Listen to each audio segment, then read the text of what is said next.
Bismillahirrahmanirrahim.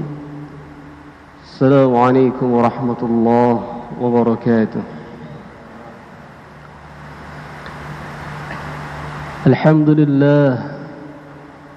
Alhamdulillahilladzi bi ni'matihi tatimmus shalihat.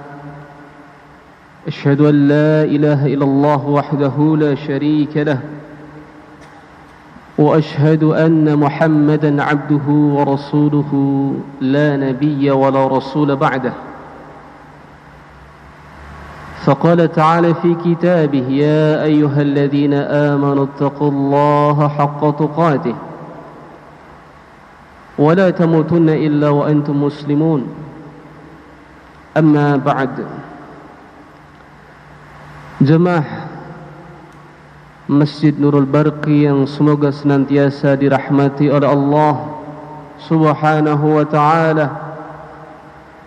Tiada henti-hentinya kita bersyukur, berucap Alhamdulillah kepada Allah Subhanahu wa ta'ala,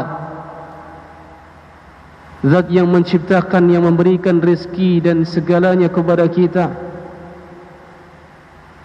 Senantiasa bersyukur kepada Allah, berucap Alhamdulillah dalam keadaan dan kondisi apapun, baik di waktu lapang dan sempit, kita berucap Alhamdulillah. Baik di kala duka maupun suka, kita berucap Alhamdulillah. Baik di kala makan ataupun lapar, kita berucap Alhamdulillah.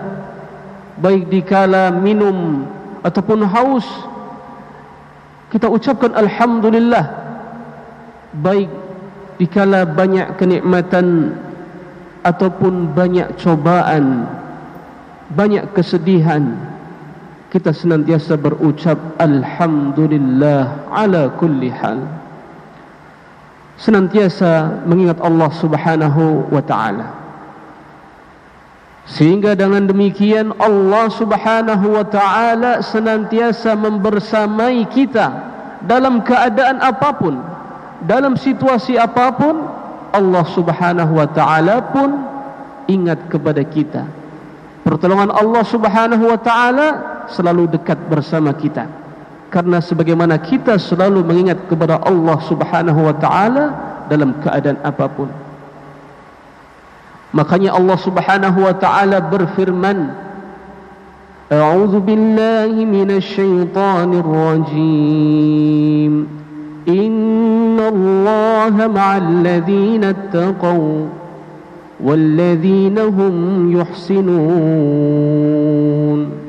Sesungguhnya Allah senantiasa ada, senantiasa bersama mereka orang-orang yang beriman dalam segala hal, senantiasa bertakwa, senantiasa berbuat amal kebajikan dalam keadaan apapun. Allah senantiasa bersama mereka. Inilah janji Allah Subhanahu wa ta'ala. Kesedihan tidak membuat dia tumbang, kesenangan tidak membuat dia congkak, karena di setiap keadaan tersebut Allah senantiasa bersamanya. Kemudian yang kedua, hadirin sekalian yang dirahmati oleh Allah, tak lupa kita juga senantiasa bersolawat kepada baginda Nabi kita Muhammad sallallahu alaihi wasallam, seorang Nabi yang begitu cintanya, yang mendalam, begitu luar biasa kepada umatnya, sehingga Rasulullah ini pernah dalam suatu majlis bersama para sahabat pernah berkata, setelah terdiam termenung lama, Rasulullah berkata kepada para sahabat, wajidtu anni laqitu ikhwani. Wahai para sahabat-sahabatku, sesungguhnya aku merindukan untuk berjumpa dengan saudara-saudaraku. Maka para sahabat pun terheran dan bertanya, ya Rasulullah, awalaysa nahnu min ikhwanikum? Ya Rasulullah, bukankah kami ini adalah saudara-saudaramu? Rasulullah pun berucap, na'am, iya, bal antum ashabi, iya, bahkan engkau adalah sahabat-sahabatku. Walakin ikhwani alladhina amanu bi wa lam yarani, kata Rasulullah, tetapi yang aku rindukan, yang aku maksudkan adalah mereka saudara-saudaraku yang mereka beriman kepadaku tetapi mereka belum pernah sedikit pun melihat aku. Inilah kerinduan Rasulullah sallallahu alaihi wasallam kepada umatnya.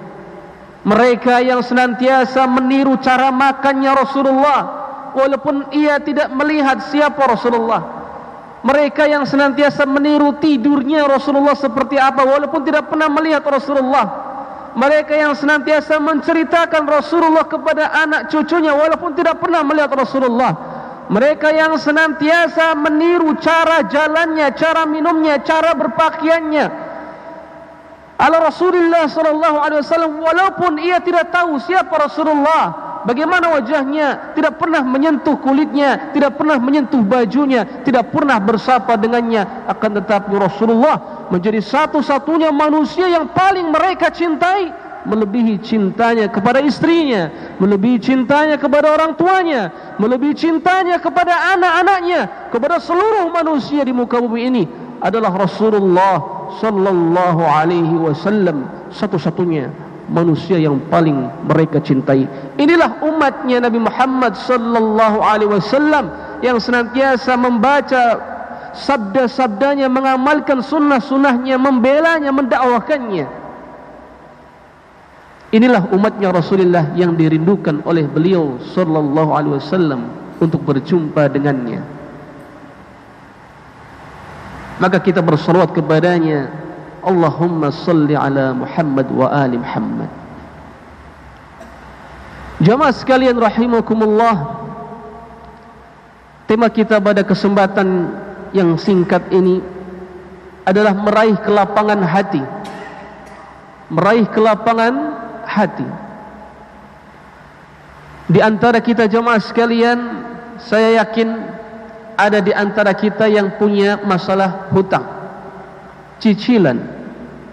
Di antara kita ada yang punya masalah rumah tangga. Mungkin rumah tangganya sedang berada di ujung tanduk. Di antara kita mungkin punya masalah besar dengan kawan kita yang baru saja kita bertengkar. Atau di antara kita mungkin punya masalah yang besar tentang pekerjaan kita. Masalah yang begitu banyak sekali, yang membuat dada ini serasa sempit, yang membuat bumi yang begitu luas ini seakan menghimpit. Maka kita perlu belajar jamaah sekalian dengan sosok seorang Nabi yang Allah ceritakan paling banyak di dalam Al-Quran. Siapa beliau? Nabi Musa alaihi salam. Nabi Musa alaihi salam jamaah sekalian, ketika beliau alaihi salam sebelum Allah angkat menjadi Rasul, sebelum Allah angkat menjadi Nabi, dia adalah seorang DPO, daftar pencarian orang, buronannya Fir'aun.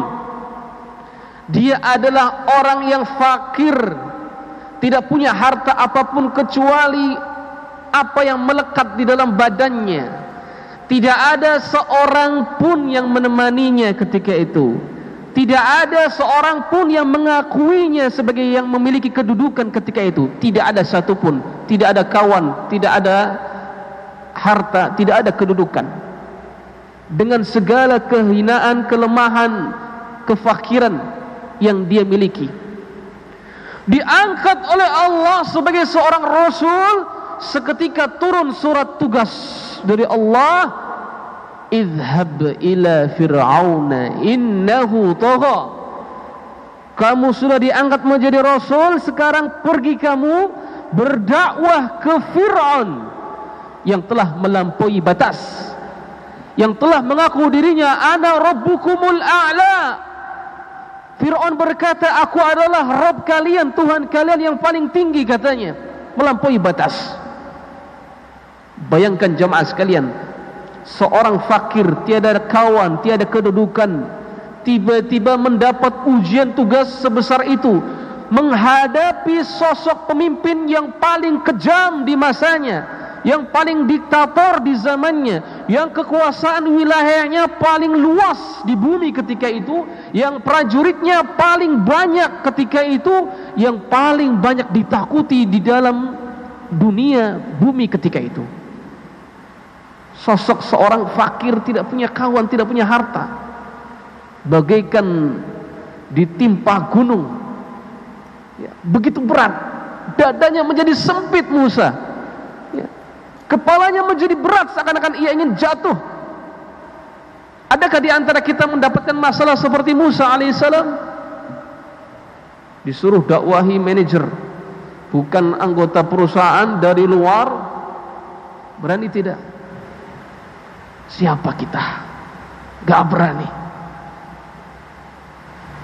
Mendapat ujian yang besar begitu jamaah sekalian, apa yang diulafatkan oleh Musa alaihissalam, ini yang akan kita jadikan pelajaran. Musa tidak meminta kepada Allah, ya Allah berilah aku kekuatan, ya Allah berilah aku kawan, ya Allah berikanlah aku mukjizat, ya Allah berikanlah aku senjata, ya Allah lindungilah aku. Tidak.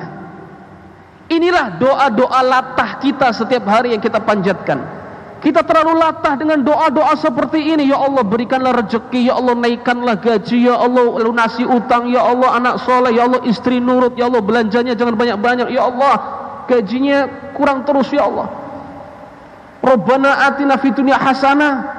Itulah latah-latah doa kita setiap hari jamaah sekalian. Apa yang diucapkan Musa yang pertama kali kepada Allah? Bukan itu semua, bukan. Tetapi Musa mengucapkan doa yang semua kita mungkin hafal jemaah sekalian. Anak TK SD pun mungkin hafal jemaah sekalian. Tetapi tidak mentadabburi doa Musa ini, tetapi tidak merenungi, meresapi doa Nabi Musa alaihissalam ini.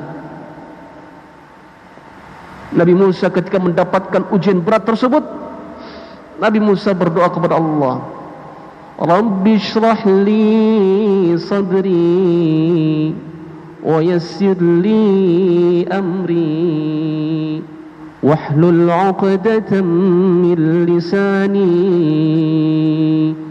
yafqahu qawli. Ya Allah, Rabbi shrah li, ya Allah Rabbi shrah li, ya Allah Rabbi shrah li, ya Allah lapangkan dadaku yang begitu sempit ini, kepala yang begitu berat ini, lapangkan dadaku ya Allah. Baru kemudian Musa minta permintaan yang lain, sebagaimana kita yang sering setiap hari minta, mudahkan urusanku, mudahkan lisanku. Musa meminta dilapangkan dada jamaah sekalian. Pernahkah kita meminta kepada Allah agar dilapangkan dada? Ini doa yang jarang ya Ustaz. Ya Allah mohon lapangkan dadaku, jarang juga ya. Minta kepada Allah kelapangan dada, dada kita semakin besar, walaupun masalah tidak kunjung mengecil, walaupun masalah tidak kunjung menjadi selesai, tetapi dada kita semakin besar, keberanian kita semakin tinggi, mental kita semakin berani, otak kita semakin encer, walaupun masalah tidak kunjung reda, setiap hari ada masalah, setiap hari ada cobaan, kita selalu menjadi lebih besar, kita selalu menjadi lebih berani dan lebih jantan. Inilah berkah dari doa lapangkan dada ini, sehingga ketika dada kita menjadi besar laksana lautan yang begitu luas, kotoran apapun yang masuk ke dalam lautan tidak membuat lautan itu tawar jamaah sekalian. Limbah-limbah pabrik yang berjuta-juta barel setiap harinya tidak membuat air laut itu menjadi busuk jamaah sekalian. Karena apa? Karena kotoran-kotoran yang masuk ke dalamnya jauh lebih kecil daripada besarnya lautan. Ini jamaah sekalian, inilah begitu banyak orang yang begitu sempit dadanya, diputus pacarnya langsung buat TikTok nangis, gagal dengan melamar si fulana tiba-tiba langsung buat update status nangis. Ya Allah, ini laki-laki umur 25-27 tahun, kemana? jiwa kesatrianya jamaah sekalian. Mungkin ia tidak meminta kepada Allah doa dilapangkan dadanya.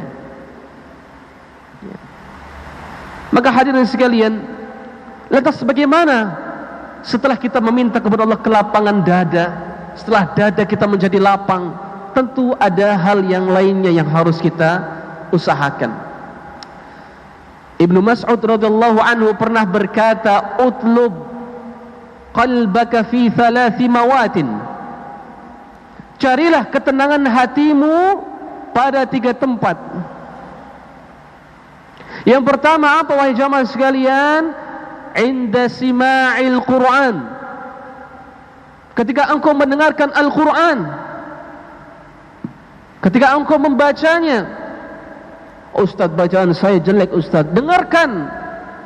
Anaknya yang bacanya bagus, anak saya bandel Ustaz. Dengarkan murotal. Banyak bacaan-bacaan yang bagus. Ya. Simak. Dengan demikian Allah Subhanahu wa taala berikan ketenangan. Ya. Allah berfirman, "Ya ayyuhan nasu qad ja'akum mau'izatun min rabbikum." Wahai manusia, telah datang kepadamu mau'izah, Al-Qur'an dari Allah. Ya. Wa shifaa'un lima fis sudur. Dan penyembuh untuk apa yang kalian derita di dalam dada. Shifa'un lima fis sudur. Penyembuh. Coba sediakan waktu, jangan sampingkan waktu. Ini waktu sampingan saya, bukan, ini waktu prioritas saya. Simak Al-Quran, nikmati lantunannya, resapi maknanya, maka Allah akan berikan syifa, penyembuh lima fis sudur, penyakit-penyakit yang ada di dalam dada kita jemaah sekalian. Ustaz, saya jarang baca Al-Quran. Betul, itulah yang membuat dadamu semakin sempit. Siapa yang bilang? Allah.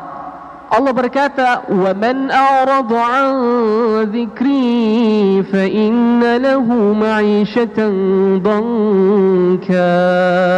Siapa yang berpaling dari Al-Quran, kata Allah, kehidupannya sempit. Itu Allah yang bilang, bukan saya. Demikian. Berikan waktu kepada Al-Quran, karena Al-Quran adalah penyembuh. Apalagi di bulan ini, Syahrul Quran, bulan Al-Quran. Tempat yang kedua, Ustaz, sepertinya saya sudah ngamalkan, tapi hati saya masih sempit, masih sedih. Bagaimana lagi Ustaz? Amalkan yang kedua, kata Ibnu Mas'ud, wa fi majalisiz dzikr, di majelis-majelis zikir, di majelis-majelis ilmu pengajian, bertemu orang-orang saleh, bertemu dengan orang-orang yang wajahnya basah dengan air wudu, bertemu dengan mereka yang air wudunya masih menetes, yang mereka penuh dengan senyuman. Di dalam majelis ilmu dibacakan Al-Quran, zikrullah, doa-doa, engkau dengarkan bertubi-tubi, masuk ke dalam telingamu, meresap ke dalam dadamu. Cara yang kedua, sebagaimana yang Allah Subhanahu wa taala firmankan, alladzina amanu wa tatma'inna qulubuhum bidzikrillah. Mereka lah orang-orang yang beriman, yang hati mereka menjadi tenang. Sebabnya apa? Disebabkan berzikir mengingat Allah Subhanahu wa taala. Ini cara yang kedua. Ya Ustaz, sudah dapat majelis, atau ya Ustaz, di masjid saya enggak ada majelis pengajian, lagi COVID-19, diliburkan semuanya. Cara yang ketiga, yang terakhir, kata Ibnu Mas'ud, yakni apa? Wa fi awqatil khalwah, di waktu-waktu engkau menyendiri, tidak dengan siapapun, tetapi dengan Allah Subhanahu wa ta'ala. Kita punya me time kadang ya, kita punya waktu me time, tapi waktu itu digunakan untuk apa? Apakah untuk menyendiri dengan Allah? Lihat apa kata Ibnu Mas'ud, menyendirilah engkau dengan Allah Subhanahu wa ta'ala. Bangun di sepertiga malam, bangkit ambil air wudu, tunaikan salat tahajud, mohon ampun kepada Allah, keluhkan, adukan, kesahkan semua masalah penyakit yang kita alami. Adukan kepada Allah Subhanahu wa taala. Ya Ustaz, saya sulit bangun malam Ustaz. Tak masalah. Pakai waktu salat duha. Berangkat jam 6 pagi, setengah 7 melipir ke masjid jalanan. Tiada orang melihat, tiada orang yang menyaksikan. Ambil air wudu, masuk masjid. Ambil satu sudut di masjid di waktu duha. Salat 2 rakaat. Dan berzikir kepada Allah. Adukan segala kesalahan dan dosa-dosa yang pernah engkau lakukan dan masalah-masalah yang engkau lakukan. Kalau perlu menangis, menangislah. Tumpahkan air matamu kepada Allah Subhanahu wa taala. Inilah yang diamalkan oleh Nabi kita, Nabi Yaqub alaihi salam. Ketika mendapatkan kesedihan, Nabi Yaqub berkata dalam surah Yusuf, "Innama ashku bathi wa khuzni ila Allah." Sesungguhnya aku mengadukan kepayahanku, mengadukan kesedihanku kepada siapa? Hanya kepada Allah Subhanahu wa ta'ala. Nabi Yaqub alaihissalam.